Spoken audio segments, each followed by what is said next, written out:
2005 December 15 Las വേഗാസിലെ സ്ട്രീറ്റിലൂടെ ഒരു truck driver delivery items ആയിട്ട് പോയതായിരുന്നു. സമയം രാവിലെ 5:30 മണി. അപ്പോഴാണ് റോഡ് സൈഡിൽ ഒരു കാർ കത്തിക്കരിയുന്ന നിലയിൽ ഇയാൾ ശ്രദ്ധിച്ചത്. ട്രക്ക് ഡ്രൈവർ ഉടനെ തന്നെ എമർജൻസി നമ്പറിലേക്ക് വിളിച്ച് വിവരം പറഞ്ഞു. എമർജൻസി നമ്പറിൽ നിന്നും ഉടനെ തന്നെ ഫയർ സർവീസ് എത്തി. കാറിലെത്തി അണച്ചു. ആ കാറിൻ്റെ ബൂട്ട് സ്പേസിൽ ഒരു ഡെഡ് ബോഡി ഉണ്ടായിരുന്നു. അതുകൊണ്ട് ഫയർ സർവീസ് ടീം പോലീസിനെ വിവരം അറിയിച്ചു. 1 മണിക്കൂർ കഴിഞ്ഞ് പോലീസ് എത്തി. ഈ കത്തിക്കരിഞ്ഞ കാറിൻ്റെ ബൂട്ട് സ്പേസിൽ ഒരു സ്ത്രീയുടെ ഡെഡ് ബോഡിയായിരുന്നു. കത്തിക്കരിഞ്ഞത് ജാഗോറിൻ്റെ ഹൈ എൻഡ് വേർഷൻ കാറായിരുന്നു. നമ്പർ പ്ലേറ്റ് മുഴുവനായിട്ടും കത്തിക്കരിഞ്ഞിട്ടില്ലായിരുന്നു. നമ്പർ നോക്കി ഈ കാർ ആരുടേതാണെന്ന് പോലീസ് കണ്ടുപിടിച്ചു. അത് ആ സമയത്തെ ഫേമസ് ബോഡി ബിൽഡേഴ്സായ കെല്ലി റയാനും ഗ്രേഗ് ടിറ്റസിൻ്റെ ഇതുമാണെന്ന് മനസ്സിലായി. അപ്പോൾ ബൂട്ട് സ്പേസിൽ കത്തിക്കരിഞ്ഞ മൃതദേഹം ചിലപ്പോൾ കെല്ലി റയാൻ്റേതായിരിക്കുമെന്ന് പോലീസ് കരുതി. പോലീസ് ഈ കെല്ലി റയാനും ഗ്രേഗ് ടിറ്റസും താമസിക്കുന്ന വീട്ടിലെത്തി. പക്ഷേ ഡോർ ഓപ്പൺ ചെയ്ത് പോലീസിനെ റിസീവ് ചെയ്യാൻ എത്തിയത് കെല്ലി റയാനായിരുന്നു. അപ്പോൾ ആ കാറിൽ കണ്ട മൃതദേഹം ആരുടേതാവും? ആരായിരിക്കും ആ കൊല്ലപ്പെട്ട സ്ത്രീ? Welcome back to my channel. My name is June. Welcome to the story.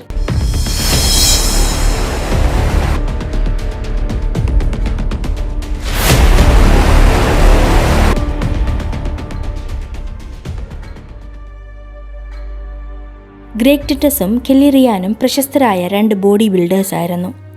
പല ഷോസും ഇവർ കണ്ടക്ട് ചെയ്തിട്ടുണ്ട്. പല ഷോസിലും ഇവർ പാർട്ടിസിപ്പേറ്റ് ചെയ്തിട്ടുമുണ്ട്. പലതവണ വിൻ ചെയ്തു. അത്രയ്ക്കും സെലിബ്രിറ്റി സ്റ്റാറ്റസ് ഉള്ള 2 ബോഡി ബിൽഡേഴ്സ് ആയിരുന്നു അവർ. ഗ്രേഗിന് കെല്ലിയോട് ഭയങ്കര ഇഷ്ടമായിരുന്നു. അതൊരു വൺ സൈഡ് ലവ് ആയിരുന്നു. കുറേ വർഷം ഗ്രേഗ് കെല്ലിയുടെ പിറകെ നടന്ന് അവസാനം 2000-ലാണ് അവർ ഡേറ്റിംഗ് തന്നെ സ്റ്റാർട്ട് ചെയ്തത്. ആ വർഷം തന്നെ അവർ വിവാഹവും ചെയ്തു. പോലീസ് ഏതായാലും ഇൻവെസ്റ്റിഗേഷൻ സ്റ്റാർട്ട് ചെയ്തു. ഈ കെല്ലി ഗ്രേഗ് കപ്പിളിൻ്റേതാണ് കത്തിക്കരിഞ്ഞ വണ്ടി. സോ പോലീസ് അവരിൽ നിന്ന് തന്നെ ഇൻവെസ്റ്റിഗേഷൻ ആരംഭിച്ചു. പക്ഷേ ഗ്രേഗ് ആൻഡ് കെല്ലി കപ്പിളിന് പറയാനുണ്ടായിരുന്നത് മറ്റൊരു കഥയായിരുന്നു. കഥയിലേക്ക് പോകുന്നതിന് മുമ്പായിട്ട് ഈ ചാനൽ നിങ്ങൾ ആദ്യമായിട്ട് കാണുകയാണെങ്കിൽ ഇതുപോലുള്ള thriller, ghost and mystery type videos ഇഷ്ടമാണെങ്കിൽ ദയവായി സബ്സ്ക്രൈബ് ചെയ്യുക. വീഡിയോസ് ഇഷ്ടമായാൽ ലൈക്ക് ചെയ്യാം. നിങ്ങൾ തരുന്ന ഓരോ ലൈക്കുമാണ് എനിക്ക് വീഡിയോ ചെയ്യാനുള്ള പ്രചോദനം. കുറച്ച് മാസങ്ങൾക്ക് മുൻപേ ഈ കപ്പിൾസ് ഒരു സ്പോർട്സ് ഷോപ്പ് സ്റ്റാർട്ട് ചെയ്തിരുന്നു. ഈ സ്പോർട്സ് ഷോപ്പിൽ സെയിൽസ് ഗേളായിട്ട് നിന്നിരുന്ന പെൺകുട്ടിയായിരുന്നു മെലിസ ജെയിംസ്. മെലിസയുടെ ക്യാരക്ടർ അത്ര ശരിയല്ല. അവൾ ഡ്രഗ് അഡിക്റ്റ് ആയിരുന്നു. ഏതു നേരവും ബോധം പോലും ഇല്ലാതെ തൻ്റെ ഷോപ്പിൽ വന്ന് നിൽക്കുമായിരുന്നു. അവൾക്ക് മോഷണശീലവും ഉണ്ടായിരുന്നു. പലതവണ ഈ കപ്പിൾസിൻ്റെ ക്യാഷൊക്കെ ഈ മെലിസ മോഷ്ടിച്ചിട്ടുണ്ട്. ഈ കാരണം കൊണ്ട് തന്നെ 2 പേരും മെലിസയുമായിട്ട് വഴക്കായിരുന്നു. അവസാനം ഈ കപ്പിളിൻ്റെ പെർമിഷൻ ഇല്ലാണ്ട് അവരുടെ വണ്ടി എടുത്ത് മെലിസ പുറത്തേക്ക് പോയി. അതായത് വണ്ടി മോഷ്ടിച്ചാണ് പോയത്. അതിനുശേഷം മെലിസയ്ക്ക് എന്താണ് സംഭവിച്ചത് എന്നറിയില്ല. ഇതാണ് കെല്ലി ഗ്രേഗ് കപ്പിൾ പോലീസിനെ അറിയിച്ചത്. സത്യത്തിൽ മെലിസ താമസിച്ചിരുന്നത് ഗ്രേഗ് ആൻഡ് കെല്ലി കപ്പിളിൻ്റെ വീട്ടിലെ ഒരു മുറിയിലായിരുന്നു. പോലീസ് ഈ റൂമിലെത്തി. പക്ഷേ ആ റൂം തീരെ ഓർഗനൈസ്ഡ് അല്ലായിരുന്നു. പല സാധനങ്ങളും വാരി വലിച്ചിട്ടിരുന്നു. വിലപിടിപ്പുള്ള പല സാധനങ്ങളും പോലീസ് കണ്ടെടുത്തു. കൂട്ടത്തിൽ കുറേ സ്ലീപ്പിംഗ് പിൽസും കെല്ലിയുടെ ക്രെഡിറ്റ് കാർഡും ഉണ്ടായിരുന്നു. മേ ബി ക്രെഡിറ്റ് കാർഡ് മോഷ്ടിച്ചതായിരിക്കാം. ഈ സമയത്ത് തന്നെ പോലീസ് ആ കാറിനകത്ത് നിന്ന് കിട്ടിയ സ്ത്രീയുടെ ഡെഡ് ബോഡി ഓട്ടോപ്സിക്ക് അയച്ചിരുന്നു. മരിച്ചത് മെലിസ ജെയിംസ് ആണെന്ന് മനസ്സിലാക്കി. പോലീസിന് ഈ ഗ്രേഗ് കെല്ലി കപ്പിളിന് തന്നെയായിരുന്നു സംശയം. കാരണം മരിച്ചത് ഇവരുടെ ഷോപ്പിലെ സ്റ്റാഫ്, അവർ അപ്പോയിന്റ് ചെയ്ത സ്റ്റാഫ്. മറ്റൊരു കാരണം എന്നത് മെലിസയുടെ റൂം ചെക്ക് ചെയ്തപ്പോൾ അവിടെ കണ്ട ക്രെഡിറ്റ് കാർഡ് അത് കെല്ലിയുടേതായിരുന്നു. മെലിസ അത് മോഷ്ടിച്ചതാണെന്നാണ് അവർ പറയുന്നത്. പക്ഷേ മോഷ്ടിച്ചതാണെങ്കിൽ പെട്ടെന്ന് കാണാൻ പാകത്തിന് ആരും വെക്കില്ല. ഈ ക്രെഡിറ്റ് കാർഡ് ഉണ്ടായത് പെട്ടെന്ന് കാണുന്ന രീതിയിൽ ഒരു ചെയറിലായിരുന്നു. ഈ 2 കാരണങ്ങൾ കൊണ്ടാണ് പോലീസിന് ഈ കപ്പിൾസിന് സംശയം. മെലിസയുടെ ബോഡി കിട്ടി 2 ദിവസം കഴിഞ്ഞ് പോലീസിന് ഒരു ഫോൺ കോൾ വന്നു. കോൾ ചെയ്തത് മാൻറ്റീൻ എന്ന കെല്ലി റയാൻ്റെ ഫ്രണ്ടായിരുന്നു. 2 ദിവസം മുന്നേ, അതായത് ഈ മെലിസ മരിച്ചതിൻ്റെ പിറ്റേ ദിവസം ഈ ഗ്രേഗ് കെല്ലി കപ്പിൾ മാൻറ്റീൻ്റെ വീട്ടിലേക്ക് എത്തിയിരുന്നു. അന്ന് അവർ സ്റ്റേ ചെയ്ത് അടുത്ത ദിവസമാണ് തിരിച്ചു പോയത്. അവരുടെ പ്ലാൻ എന്നത് ലാസ് വേഗാസ് വിട്ട് മറ്റൊരു രാജ്യത്ത് സെറ്റിൽ ആവണമെന്നായിരുന്നു. എന്തിനാണ് ലാസ് വേഗാസ് വിട്ട് പോകുന്നത് എന്ന് മാൻറ്റീൻ ചോദിച്ചപ്പോൾ അവരുടെ ബിസിനസ് പ്രോബ്ലംസും അവിടെ സെയിൽസ് ഗേളായി വന്ന മെലിസയുടെ ക്യാരക്ടറും അവൾ ഡ്രഗ് അഡിക്റ്റ് ആണെന്നും ഈ കപ്പിൾസിന്റെ വിലപ്പെട്ട പല സാധനങ്ങളും മെലിസ മോഷ്ടിച്ചിട്ടുണ്ട് എന്നൊക്കെ പറഞ്ഞിരുന്നു. ഇതിനെ ചോദ്യം ചെയ്തപ്പോൾ മെലിസ അവരെ ആക്രമിക്കാൻ നിന്നു. അങ്ങനെ അബദ്ധത്തിൽ ഈ കപ്പിൾസിന്റെ കൈകൊണ്ട് മെലിസ മരിച്ചു. ഇത് കേട്ട് ഈ വിവരം പോലീസിനെ അറിയിക്കൂ എന്ന് മാന്റിൻ പറഞ്ഞെങ്കിലും കപ്പിൾസിന് മറുപടിയൊന്നും ഉണ്ടായിരുന്നില്ല. അവരുടെ കയ്യിൽ നിന്ന് അബദ്ധത്തിൽ മെലിസ മരിച്ചുപോയി എന്ന് ഗ്രേഗ് കെല്ലി കപ്പിൾസ് മാന്റിനെ അറിയിച്ചിട്ടുള്ളൂ. അതിനുശേഷം മെലിസയുടെ മരണവാർത്ത ന്യൂസ് മീഡിയാസ് കവർ ചെയ്തപ്പോഴാണ് ഇവർ പറഞ്ഞത് സത്യമാണെന്ന് മനസ്സിലായത്. അതാണ് ഇത്ര വൈകി പോലീസിനെ ഇൻഫോം ചെയ്തത്. ഈ ഫോൺ കോൾ കിട്ടിയതും പോലീസ് ഗ്രേഗ് കെല്ലി കപ്പിളിൻ്റെ വീട്ടിലെത്തി. പക്ഷേ അവർ ആ വീട്ടിലില്ലായിരുന്നു. അവർ മറ്റൊരു സ്ഥലത്ത് രക്ഷപ്പെട്ടിരുന്നു. പോലീസിന് മനസ്സിലായി ഈ കപ്പിൾസ് മെലിസയെ അബദ്ധത്തിൽ കൊന്നു എന്ന്. എന്ത് ചെയ്യണമെന്നറിയാതെ ആ കപ്പിൾസ് പാനിക്കായി. അങ്ങനെ കിട്ടിയ ഐഡിയ ആയിരിക്കും മെലിസയുടെ ബോഡി കാറിലെ ബൂട്ട് സ്പേസിലിട്ട് കാർ മൊത്തമായിട്ട് കത്തിക്കാമെന്ന്. ഈ വാർത്ത ന്യൂസ് മീഡിയാസ് സെലിബ്രേറ്റ് ചെയ്തു. അതിന് കാരണം ഗ്രേഗ് ടിറ്റസിൻ്റെയും കെല്ലി റയാൻ്റെയും സെലിബ്രിറ്റി സ്റ്റാറ്റസ് ആയിരുന്നു. പലതവണ പല മാഗസിൻസിൻ്റെ കവർ പേജിലും ഇവരുടെ ഫോട്ടോസ് വന്നിട്ടുണ്ട്.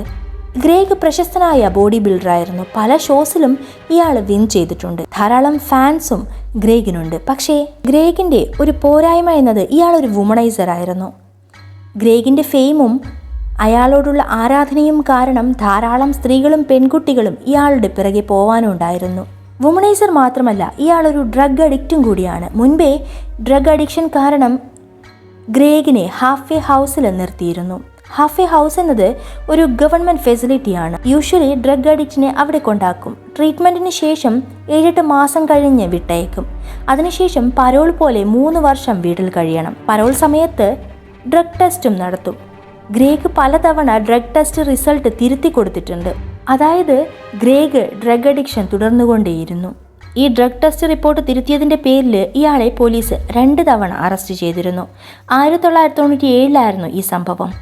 ഈ കാരണം കൊണ്ട് തന്നെയാണ് കെല്ലി റയാൻ ഗ്രേഗിൻ്റെ പ്രപ്പോസൽ അക്സെപ്റ്റ് ചെയ്യാതിരുന്നത്. പക്ഷേ ഗ്രേഗ് കെല്ലിയെ വെറുതെ വിട്ടില്ല. അവളുടെ പിറകെ കുറേ നാൾ നടന്ന് സ്നേഹം പിടിച്ചു വാങ്ങി. അവസാനം 2000 ജൂണിൽ കെല്ലി ഗ്രേഗിൻ്റെ പ്രപ്പോസൽ അക്സെപ്റ്റ് ചെയ്തു. ഇതേ വർഷം തന്നെ അവർ മാരേജും ചെയ്തു. മാരേജ് കഴിഞ്ഞ് 1 വർഷം ആവുന്നതിന് മുൻപേ ഗ്രേഗ് ഒരു ഷോയിൽ വെച്ച് ഒരു പെൺകുട്ടിയെ മീറ്റ് ചെയ്തു. അവളുടെ പേര് മെലിസ ജെയിംസ്. പനാമയിലായിരുന്നു താമസിച്ചിരുന്നത്. അവൾക്ക് ഡാൻസ് എന്നത് പാഷനായിരുന്നു.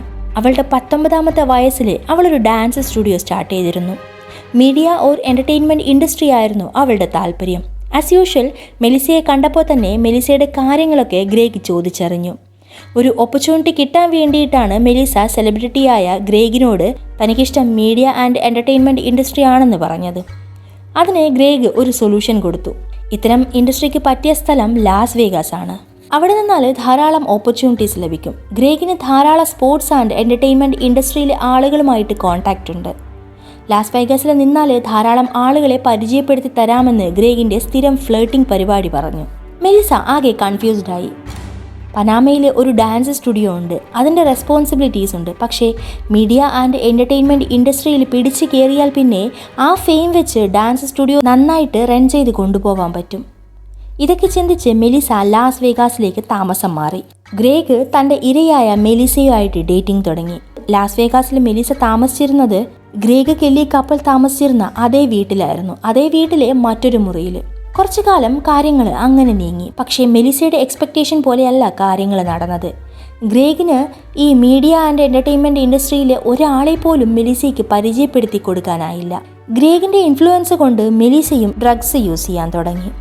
പബ്ബ് പാർട്ടി ഒക്കെയായിട്ട് നടന്നു. ഡ്രഗ് യൂസ് കാരണം അവൾ അതിൽ അഡിക്റ്റായി. എല്ലാം മറന്ന് ഡാൻസ് സ്റ്റുഡിയോസ്, പാഷൻ എല്ലാം അവൾ മറന്നു തുടങ്ങി. പിന്നീട് ഇവർക്ക് 3 പേർക്കുമിടയിൽ പ്രശ്നങ്ങൾ വന്നു. അങ്ങനെ പ്രശ്നങ്ങൾ ഉണ്ടായതുകൊണ്ട് തന്നെ അവൾ തിരിച്ച് പനാമയിലേക്ക് പോയി. ഈ സമയം ഗ്രേഗിന് 40 വയസ്സായി. അതുകൊണ്ട് അയാൾക്കിനി ഒരു ബോഡി ബിൽഡിംഗ് ഈവൻറ്റിലും പാർട്ടിസിപ്പേറ്റ് ചെയ്യാൻ പറ്റില്ല. മാത്രമല്ല ഭാര്യ കെല്ലി പാർട്ടിസിപ്പേറ്റ് ചെയ്ത ഓരോ ഷോസിലും അവൾക്ക് വിന്നാവാൻ പറ്റുന്നുണ്ടായിരുന്നില്ല. അങ്ങനെ ഈ body building shows and events ഒക്കെ നിർത്തി ഫ്യൂച്ചറിലേക്ക് എന്തെങ്കിലുമൊക്കെ ബിസിനസ് സ്റ്റാർട്ട് ചെയ്യണമെന്ന് അവർ തീരുമാനിച്ചു. ഇപ്പോൾ ഉള്ള ഈ ഫെയിം വെച്ച് തന്നെ ബിസിനസ് സ്റ്റാർട്ട് ചെയ്താൽ മാർക്കറ്റിൽ പെട്ടെന്ന് പിടിച്ചു കയറാം. പക്ഷേ അവർക്ക് ഫണ്ട് കുറവായിരുന്നു. ഫണ്ടൊക്കെ അറേഞ്ച് ചെയ്ത് ഒരു സ്പോർട്സ് ഷോപ്പ് സ്റ്റാർട്ട് ചെയ്തു. അവിടെ സെയിൽസ് ഗേളായിട്ട് ഒരാൾ വേണം. എന്നാൽ വലിയൊരു സാലറിയിൽ സെയിൽസ് ഗേളിനെ അപ്പോയിൻ്റ് ചെയ്യാൻ അവർക്ക് പറ്റുമായിരുന്നില്ല. ചെറിയ സാലറിയിൽ തന്നെ ആ സ്പോർട്സ് ഷോപ്പിനെ കണ്ടറിഞ്ഞ് ആത്മാർത്ഥതയോടെ നിൽക്കാൻ പറ്റുന്ന ഒരാൾ വേണം. അങ്ങനെ അവർക്ക് മെലീസയെ ഓർമ്മ വന്നു. അവളെ ലാസ് വേഗാസിലെത്തിച്ചു. അവള് ആ സ്പോർട്സ് ഷോപ്പിൽ സെയിൽസ് ഗേൾ ആയിട്ട് ജോയിൻ ചെയ്തു. സാലറി കുറവായിരുന്നു, പക്ഷേ ഗ്രേഗ് അവളെ ഒരുപാട് സഹായിച്ചിരുന്നു. അതൊന്നും കെല്ലി അറിഞ്ഞിരുന്നില്ല. ഗ്രേഗ് മെലീസയെ ഹെൽപ്പ് ചെയ്യുന്നുണ്ട് എന്നറിഞ്ഞാൽ കെല്ലിയും ഗ്രേഗും പിന്നെ മെലീസയുമായിട്ട് യുദ്ധം നടക്കും. രണ്ടുപേരും ബോഡി ബിൽഡിംഗ് ഫീൽഡിലെ ആളുകളാണ്. അതുകൊണ്ട് ഇവരുടെ വീട്ടിൽ ചെറിയ രീതിയിൽ തന്നെ ജിം സെറ്റപ്പ് ഉണ്ടായിരുന്നു. കെല്ലിയുടെ ജിമ്മിൽ വർക്കൗട്ട് ചെയ്യാനായിരുന്നു മാഗൻ എത്തിയിരുന്നത്. ഒരു ദിവസം 2005 ഡിസംബർ 12 മാഗൻ വർക്കൗട്ട് ചെയ്യാൻ എത്തുമ്പോൾ കെല്ലിയും മെലീസയും തമ്മിൽ അടി നടന്നിരുന്നു. കെല്ലി മെലീസയെ കള്ളി എന്നൊക്കെ വിളിച്ചു പറഞ്ഞു. തൻ്റെ പണം മെലീസ മോഷ്ടിച്ചു എന്നൊക്കെയായിരുന്നു കെല്ലിയുടെ പോയിന്റ്. മാഗൻ വർക്കൗട്ട് ചെയ്യാൻ എത്തിയപ്പോഴാണ് അവരുടെ ഈ വഴക്ക് സ്റ്റോപ്പായത്. വർക്കൗട്ട് കഴിഞ്ഞ് മാഗൻ തിരിച്ചു പോയപ്പോൾ കെല്ലിയും മെലീസയും തമ്മിൽ വീണ്ടും അടി തുടർന്നു. ഇത് അവിടെ വെച്ച് അവസാനിപ്പിച്ചില്ലെങ്കിൽ അടി വലിയ യുദ്ധത്തിലെത്തുമെന്ന് ഗ്രേഗിന് മനസ്സിലായി. സോ ഗ്രേഗ് മെലീസയെ തിരിച്ച് പനാമയിലേക്ക് വിടാൻ തീരുമാനിച്ചു. രാത്രി ആയതുകൊണ്ട് മെലീസയെ ആ സമയത്ത് നാട്ടിലേക്ക് വിടാൻ പറ്റില്ല. സോ മെലീസയെ ഗ്രേഗ് ഒരു ഹോട്ടൽ മുറിയിൽ കൊണ്ടുപോയി താമസിപ്പിച്ചു. തിരിച്ച് വീട്ടിലെത്തിയപ്പോൾ രാത്രിയായി. പക്ഷെ കെല്ലിയുടെ ദേഷ്യം അപ്പോഴും അടങ്ങിയിട്ടില്ല. അതിന് കാരണം മെലീസ പോയി കഴിഞ്ഞപ്പോൾ കെല്ലി മെലീസ താമസിച്ചിരുന്ന ആ റൂം ചെക്ക് ചെയ്തു. അതിൽ ഗ്രേഗിൻ്റെയും കെല്ലിയുടെയും ഫോട്ടോസും അവരുടെ ഫിനാൻഷ്യൽ ഡോക്യുമെന്റ്സും ഒക്കെ ഉണ്ടായിരുന്നു. ഇതൊക്കെയാണ് കെല്ലിക്ക് ദേഷ്യം വരാൻ കാരണം. ഇത് കണ്ടപ്പോൾ ഗ്രേഗിനും മെലീസയോട് ദേഷ്യം തോന്നി. നെക്സ്റ്റ് ഡേ മെലീസയെ നാട്ടിലയക്കുന്നതിന് പകരം ഗ്രേഗ് അവരുടെ വീട്ടിലെത്തിച്ചു. എന്നിട്ട് അവൾ താമസിച്ച മുറിയിലെ എല്ലാ തിങ്സും പാക്ക് ചെയ്യാൻ പറഞ്ഞു. കൂട്ടത്തില് പനാമയിലേക്കുള്ള ഫ്ലൈറ്റ് ടിക്കറ്റും കൊടുത്തു. പക്ഷേ കെല്ലിയെ ഈ മെലീസ കണ്ടപ്പോൾ ദേഷ്യം അടക്കാനായില്ല. അങ്ങനെ മെലീസ കയ്യിൽ കിട്ടിയ ടേസർ വെച്ച് കെല്ലിയെ ആക്രമിച്ചു. ടേസർ എന്നത് ഒരു ഇലക്ട്രോണിക് ഉപകരണമാണ്. ഇത് വെച്ച് ഒരാളെ ഷോക്ക് അടിപ്പിക്കാൻ പറ്റും. അതായത് ഇലക്ട്രിക് ഗൺ പോലെ ഇത് പ്രവർത്തിക്കും. കെല്ലി ഒരു ബോഡി ബിൽഡറാണ്. കെല്ലിക്ക് മെലീസയെ പെട്ടെന്ന് തന്നെ അറ്റാക്ക് ചെയ്യാനാകും. അങ്ങനെ കെല്ലി പെട്ടെന്ന് ഈ ഗൺ കൈക്കലാക്കി മെലീസയുടെ നേരെ പ്രയോഗിച്ചു. അങ്ങനെ മെലീസ ബോധം കെട്ട് വീണു. ഗ്രേഗിന് ഓൾറെഡി മെലീസയോട് തലേ ദിവസത്തെ ദേഷ്യമുണ്ടായിരുന്നു. മെലീസ വൈഫ് കെല്ലിയെ ആക്രമിക്കുന്നത് കണ്ടപ്പോൾ ഗ്രേഗിനും മെലീസയോട് ദേഷ്യം കൂടി. ബോധം കെട്ടിക്കിടന്ന മെലീസയെ ഗ്രേഗ് കുറെ തല്ലി. എന്നിട്ടും ദേഷ്യം മാറാതെ ഗ്രേഗ് ഇലക്ട്രിക് വയർ വെച്ച് കഴുത്തിൽ ചുറ്റി മെലീസയെ കൊന്നു. ഇതൊക്കെ ചെയ്ത് ദേഷ്യം മാറിയപ്പോഴാണ് അവർ ചെയ്ത തെറ്റ് എത്രത്തോളമാണെന്ന് മനസ്സിലാക്കിയത്. അവർ മെലീസയെ കൊന്നു. ഇനി ആ ബോഡി എന്തു ചെയ്യും? ആരും അറിയാതെ എങ്ങനെ ഈ കേസിൽ നിന്ന് തലയൂരും എന്നൊക്കെ ചിന്തിച്ചു തുടങ്ങി. അന്ന് രാത്രി ഈ ഗ്രേഗ് ആൻഡ് കെല്ലി കപ്പിൾ മാഗനും ഹസ്ബൻഡിനും ഡിന്നർ ഓഫർ ചെയ്തു. കഴിക്കാൻ വന്ന ഇവരോട് മെലീസയെ പറ്റിയായിരുന്നു ഗ്രേഗ് ആൻഡ് കെല്ലി കപ്പിൾ സംസാരിച്ചു കൊണ്ടിരുന്നത്. അവളൊരു കള്ളിയാണ്, ഡ്രഗ് അഡിക്റ്റ് ആയിരുന്നു, ബോധമില്ലാതെ സ്പോർട്സ് ഷോപ്പിൽ കിടന്നുറങ്ങും എന്നൊക്കെ അവർ പറഞ്ഞുകൊണ്ടേയിരുന്നു.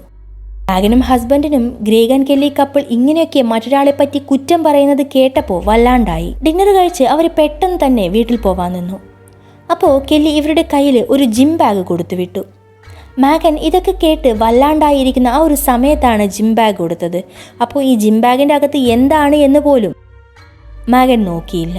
അവൾ അതെടുത്ത് വീട്ടിലേക്ക് നടന്നു. അന്ന് രാത്രി ഇവർ പോയി കഴിഞ്ഞ ശേഷം ഗ്രേഗ് മെലീസയുടെ ബോഡി നശിപ്പിക്കാൻ തീരുമാനിച്ചു. അതിനായിട്ട് ഒരു ഷോപ്പിൽ പോയിട്ട് 6 ലൈറ്റർ ലിക്വിഡ് വാങ്ങി. പക്ഷേ ഗ്രേഗിനൊരു സംശയം, ഈ വണ്ടി കത്തിക്കാൻ ലൈറ്റർ ലിക്വിഡ് മതിയാവുമോ എന്ന്. അയാൾ ആന്റണിയെ വിളിച്ചു. ആന്റണി എന്നത് ഗ്രേഗിൻ്റെ ഡൈഹാർഡ് ഫാനായിരുന്നു. ആന്റണിയെ കൊണ്ട് ഗ്യാസ് ഓയിൽ സംഘടിപ്പിച്ചു. എന്നിട്ട് ആന്റണിയോട് ഈ ഗ്യാസ് ഓയിലും കൊണ്ട് ആന്റണിയുടെ വണ്ടി ഓടിച്ച് ലാസ് വേഗാസിലെ ഹൈവേയിലൂടെ വണ്ടി ഓടിച്ചു പോവാൻ പറയുന്നു. എന്തിനാണ് എന്നൊന്നും ആന്റണി ചോദിച്ചില്ല. കാരണം ആന്റണി ഗ്രേഗിൻ്റെ ഡൈഹാർഡ് ഫാനായിരുന്നു. ഗ്രേഗ് എന്തു പറഞ്ഞാലും ആന്റണി അത് ചെയ്തു കൊടുക്കുമായിരുന്നു. എന്നിട്ട് ലാസ് വേഗാസിലെ റിമോട്ട് ഏരിയയിൽ വണ്ടി നിർത്താൻ പറഞ്ഞു. ആന്റണി അതുപോലെ ചെയ്തു. ആന്റണി വണ്ടി നിർത്തിയപ്പോൾ തൊട്ട് പിറകില് ഗ്രേഗ് തൻ്റെ ജാഗോറിൽ അലിസയുടെ ബോഡി ബൂട്ട് സ്പേസിലിട്ട് ആന്റണിയുടെ അടുത്തേക്ക് എത്തി. എന്നിട്ട് ആ ഗ്യാസ് ഓയിലും ലൈറ്റർ ലിക്വിഡും ഒക്കെ ഇട്ട് കാറ് കത്തിച്ചു. ഗ്രേഗ് ആന്റണിയുടെ വണ്ടിയിൽ കയറിപ്പോയി. അടുത്ത ദിവസം തന്നെ അവർ ലാസ് വേഗാസ് വിടാൻ പ്ലാൻ ചെയ്തു. കാരണം അവർക്ക് മനസ്സിലായി പോലീസ് ഉറപ്പായിട്ടും ഇവരെ പിടിക്കുമെന്ന്. അവർ മാൻറ്റീൻ്റെ വീട്ടിലെത്തി. മാൻറ്റീനോടും മെലീസയെ പറ്റി പറഞ്ഞു. അടുത്ത ദിവസം ലാസ് വേഗാസ് വിട്ട് പോവാനായിരുന്നു ഈ കപ്പിൾസിന്റെ പ്ലാൻ. മലീസ കേസ് ന്യൂസ് മീഡിയാസിൽ ചർച്ചയായപ്പോഴാണ് മാൻറ്റീൻ പോലീസിനെ വിവരമറിയിച്ചത്. ഇതേപോലെ തന്നെ ന്യൂസ് ട്രെൻഡിങ് ആയപ്പോഴാണ് മാഗനും പോലീസിനെ കോൺടാക്ട് ചെയ്തത്. മാഗൻ അന്ന് കെല്ലി ആൻഡ് ഗ്രേഗ് കപ്പിൾ കൊടുത്ത ജിം ബാഗ് പോലീസിനെ ഏൽപ്പിച്ചു. അതിനകത്ത് ടേസർ ആയിരുന്നു. അന്ന് മെലീസയുമായിട്ട് അടിയുണ്ടാക്കിയ അതേ ടേസർ. ഈ ടേസറിൽ ഡീറ്റെയിൽ ആയിട്ട് റിപ്പോർട്ട് വരും. എത്ര തവണ ഉപയോഗിച്ചു എന്നൊക്കെ. അന്ന് ഡിസംബർ 13 2 മിനിറ്റിൽ 6 തവണയാണ് ഈ ടേസർ ഉപയോഗിച്ചത്. അത് തന്നെയാണ് മെലിസ ബോധം കെടാനുണ്ടായ കാരണം. ഈ കപ്പിൾസ് ഫേമസ് ആയതുകൊണ്ട് അവർ എവിടെ പോയാലും ആളുകൾ തിരിച്ചറിയും. അതുകൊണ്ട് ലാസ് വേഗാസിൽ നിന്ന് രക്ഷപ്പെട്ട ഈ കപ്പിൾസിനെ പോലീസിന് പെട്ടെന്ന് കണ്ടുപിടിക്കാൻ പറ്റി. ഗ്രേഗ് കെല്ലി കപ്പിളാണ് മലിസയെ കൊന്നത് എന്ന് കോർട്ടിൽ പ്രൂവ് ചെയ്തു. ഗ്രേഗിന് 55 വർഷത്തെ തടവ് ശിക്ഷയും കെല്ലിക്ക് 13 വർഷത്തെ തടവ് ശിക്ഷയും ലഭിച്ചു. അതിനായി കെല്ലിയുടെ ലോയർ പറയുന്നത് മെലിസ കെല്ലിയെ ആദ്യം ആക്രമിച്ചു. അതിൽ നിന്ന് രക്ഷപ്പെടാനാണ് കെല്ലി മെലിസയെ ടേസർ വെച്ച് ആക്രമിച്ചത്. അങ്ങനെയാണ് അവൾ ബോധം കെട്ടതും. അത് മാത്രമല്ല, മെലിസയെ കൊന്നത് ഗ്രേഗാണ്, കെല്ലിയല്ല. ഈ കേസിനെ പറ്റിയിട്ട് നിങ്ങൾക്ക് എന്ത് തോന്നുന്നു? അഭിപ്രായങ്ങൾ കമൻറ്റുകളായി രേഖപ്പെടുത്തുക.